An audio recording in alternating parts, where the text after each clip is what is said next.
जय श्री राम, जय श्री राम, जय जय श्री राम। प्रिय भक्त मित्रों,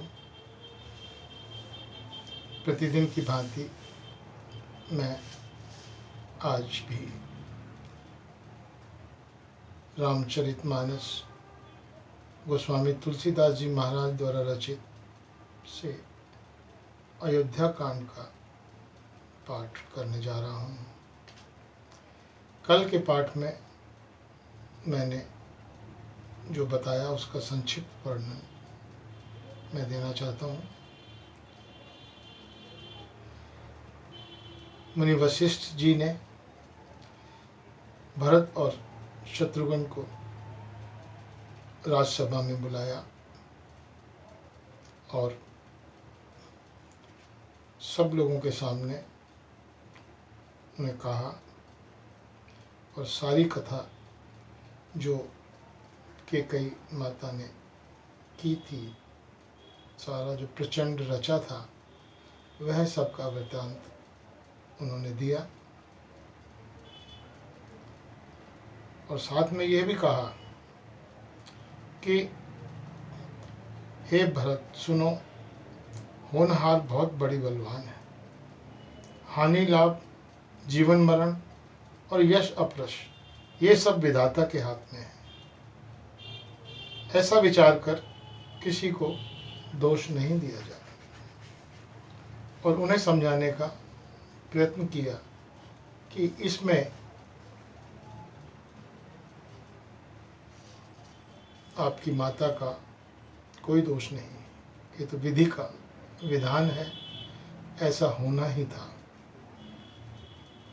अब उससे आगे की कथा मैं आपके सामने रख रहा हूँ।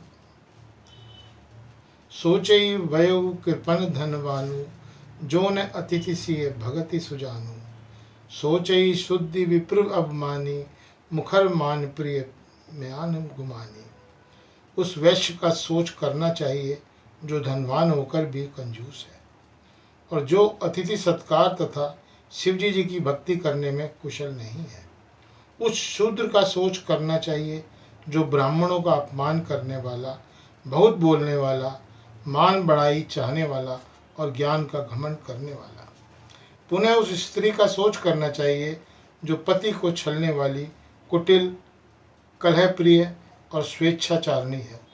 उस ब्रह्मचारी का सोच करना चाहिए जो अपने ब्रह्मचार्य व्रत को छोड़ देता है और गुरु की आज्ञा के अनुसार नहीं चलता। उस गृहस्थ का सोच करना चाहिए जो मोहवश कर्म मार्ग पर त्याग कर देता है।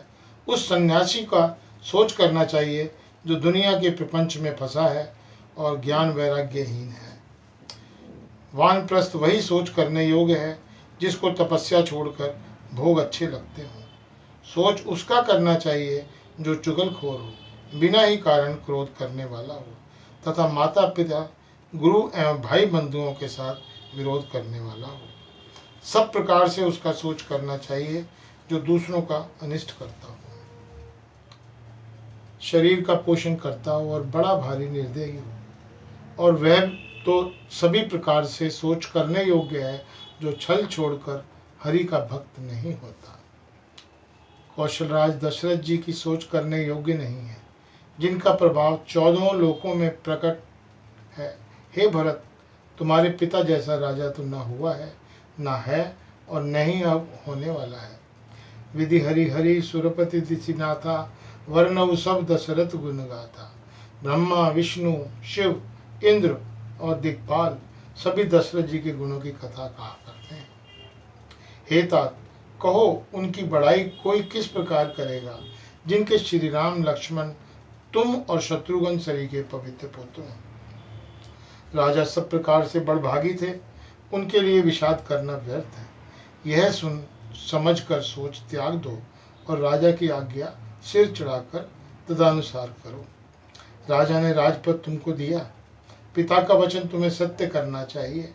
जिन्होंने वचन के लिए ही श्री रामचंद्र जी को त्याग दिया और राम विरह की अग्नि में अपने शरीर की आहुति दे दी।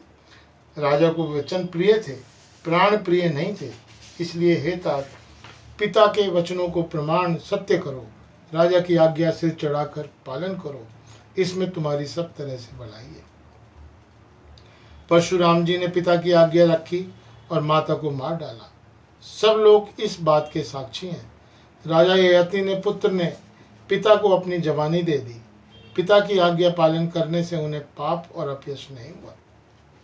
जो अनुचित और उचित का विचार छोड़कर पिता के वचनों का पालन करते हैं, वे सुख और सुयश के पात्र होकर अंत में इंद्रपुरी स्वर्ग में निवास करते हैं। राजा का वचन अवश्य सत्य करो, शोक त्याग दो, प्रजा का पालन करो। ऐसा करने से स्वर्ग में राजा संतोष पावेंगे और तुमको पुण्य और सुंदर यश मिलेगा, दोष नहीं लगेगा। यह वेद में प्रसिद्ध है और स्मृति पुराणों सभी शास्त्रों के द्वारा सम्मत है। पिता जिसको दे वही राज तिलक पाता है, इसलिए तुम राज्य करो, गिलानी का त्याग कर दो, मेरे वचन को हित समझकर मानो। इस बात को सुनकर श्री रामचंद्र जी और जानकी जी सुख पावेंगे और कोई पंडित इसे अनुचित नहीं कहेगा। कौशल्या जी, यदि तुम्हारी सब माताएं भी प्रजा के सुख से सुखी होंगी। जो तुम्हारे और श्री राम जी के श्रेष्ठ संबंध को जान लेगा, वह सभी प्रकार से तुमसे भला मानेगा। श्री रामचंद्र जी के लौट आने तक राज्य उन्हें सौंप देना और सुंदर स्नेह से उनकी सेवा करना। कीजिए गुर आयुष अवसी, कहीं सचिव कर जोर, रघुपति आए उचित जस, तस तब कर वन पुहि और। मंत्री हाथ जोड़कर कह रहे हैं, गुरु जी की आज्ञा का अवश्य ही पालन कीजिए। रघुनाथ जी के लौट आने पर जैसा उचित हो तब फिर वैसा ही कीजिएगा। कौशल्या जी भी धीरज धरकर कह रही हैं, हे पुत्र, गुरु जी की आज्ञा पथ्य रूप आदर करना चाहिए और हित मानकर उसका पालन करना चाहिए। काल की गति को जानकर विषाद का त्याग कर देना चाहिए। रघुनाथ जी वन में हैं, महाराज स्वर्ग का राज्य करने चले गए हैं और हे तात, तुम इस प्रकार कातर हो रहे हो। हे पुत्र, कुटुंब, प्रजा, मंत्री और सब माताओं के लिए तुम ही सहारे हो। विधाता की प्रतिकूल और काल की कठोर देखकर धीरज धरो, माता तुम्हारी बलिहारी जाती है। गुरु की आज्ञा को सिर चढ़ाकर उसी के अनुसार कार्य करो, प्रजा का पालन कर कुटुंबियों का दुख हरो। गुरु के वचन सचिव अभिनंदु, सुने भरत ही हित जन चंदु। सुनी वो हे बहोरी मातु मृतिवानी, शील स्नेह सरल रस रानी। भरत जी ने गुरु के वचनों और मंत्रियों के अभिनंदन पूर्व अनुमोदन को सुना, जो उनके हृदय के लिए मानो चंदन के समान शीतल थे। फिर उन्होंने शील, स्नेह और सरलता के रस में सनी हुई माता कौशल्या जी की वाणी सुनी। जय श्री राम, जय श्री राम, जय जय श्री राम। आज के लिए केवल इतना, शेष कल।